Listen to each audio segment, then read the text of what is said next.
నెల్లూరు జిల్లా గూడూరు పట్టణంలో తెలుగుదేశం జాతీయ అధ్యక్షులు రాష్ట్ర ముఖ్యమంత్రి వర్యులు నారా చంద్రబాబు నాయుడు గారిపై మాజీ మంత్రి వర్యులు అంబటి రాంబాబు గారు చేసిన అనుచిత వాక్యాలకు నిరసనగా శాసనసభ్యులు పాసం సునీల్ కుమార్ గారి సూచనల మేరకు పార్టీ కార్యాలయం నందు ప్రెస్ మీట్ నిర్వహించిన తెలుగుదేశం నాయకులు.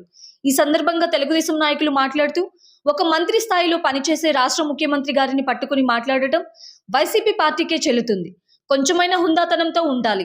అది ఏ కోసానా ఆ పార్టీ నాయకులకు లేదు. మా నాయకుని గురించి అవాకులు చేవాకులు మాట్లాడితే ఇక మీరు రోడ్లపై తిరగలేరు. కావున గుర్తుపెట్టుకోండి. ఇలా నోటికొచ్చినట్టు మాట్లాడితేనే గత ఎన్నికలలో మీకు 11 సీట్లకే పరిమితం చేశారు మిమ్మల్ని రాష్ట్ర ప్రజలు. ఇకనైనా మీ మాట తీరు మార్చుకోకపోతే ఇక సింగిల్ డిజిట్కే పరిమితం అవ్వాల్సి వస్తుందని అన్నారు. మీకు ఏ విధంగా గుణపాఠం చెప్పారనే విషయం ఇంకా కూడా మీరు బుద్ధి తెచ్చుకోకపోతే ఏమనాలి? అంబటి రాంబాబు చంద్రబాబు నాయుడు మీద అసభ్య పదజాలం వాడడం మంచి పద్ధతి కాదు. ఆయన మాట్లాడే భాష వ్యక్తిగతంగా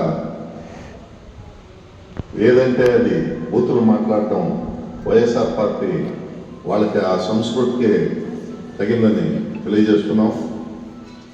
వాళ్ళు కూడా వాళ్ళ ఇళ్లలో కూడా తల్లిదండ్రులు, భార్య, పిల్లలు అందరూ కూడా ఉంటారు.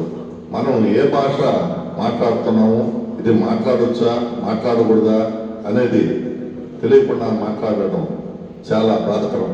రాష్ట్రం కూడా ప్రజలందరూ కూడా గమనిస్తున్నారు ఎవరు ఏం మాట్లాడుతున్నారు, ఏ విధంగా ఉందని చెప్పి.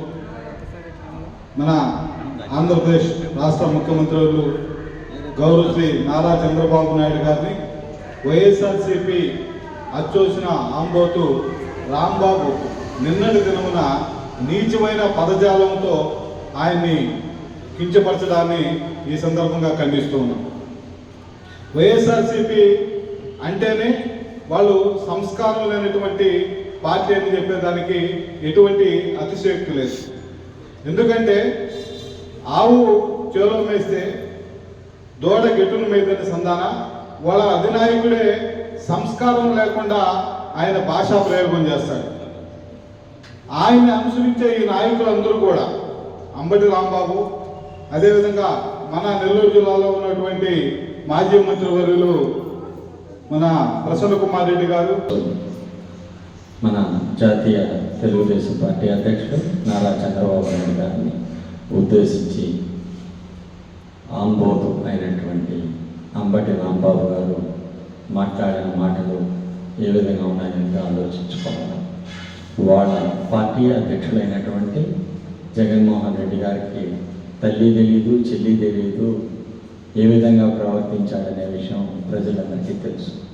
అదే కోవలో ఈయన కూడా మాట్లాడడం ఒక ఉన్నతమైన స్థానంలో ఉండి ముఖ్యమంత్రిగా ఉండి ఆయన ఈరోజు అభివృద్ధి సంక్షేమంతో ఆంధ్రప్రదేశ్ అభివృద్ధి క్రమంలో అగ్రగామిగా చేస్తున్న వ్యక్తి వారి యొక్క